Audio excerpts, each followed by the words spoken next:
Prieks jūs visus sveikt atpakaļ šeit klātienē. Prieks, ka neesat devušies uz Kalnciem ielas 17. skatīties tās rozes.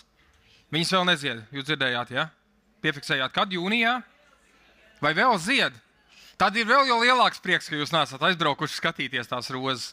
Noteikti izdariet to, bet vēlams rītdien, ja? Šodien mums vēl ir gana daudz, kas kopīgi jāpaveic. Un es ceru, ka jūs esat uzņēmuši pienācīgi lielumu un daudzumu ar kalorijām, lai varētu ar tikpat lielu enerģiju turpināt šo dienu, lai mēs to pārbaudītu. Vajag nedaudz jūs tomēr pēc tām pusdienām atgriezt darba realitātē, ja pārdomu realitātē. Tāpēc es jūs aicinu, šis ir tas brīdis, kad pasākuma laikā drīkst lietot savus telefonus mobilos. Es jūs aicināšu paņemt savas ierīces un doties uz manis jau pieminētos slido.com, kur jūs sagaida jau cits jautājums.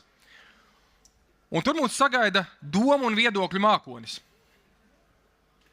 Piemēram, Selīna, piedod, ka es tev tā patraucēju darbiņā. Ja tev būtu pāris vārdos jāpasaka, kas ir mājoklis tev?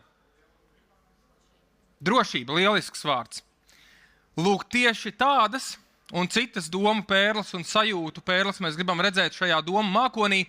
Kādam tā ir drošība, kādam tas šodien ir darbs, kādam tas ir izaicinājums, bet kas tad īsti mājoklis ir jums? Paskatīsimies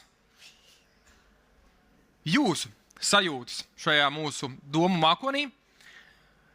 Kas, kā un ar ko jums asociējas vārds mājoklis?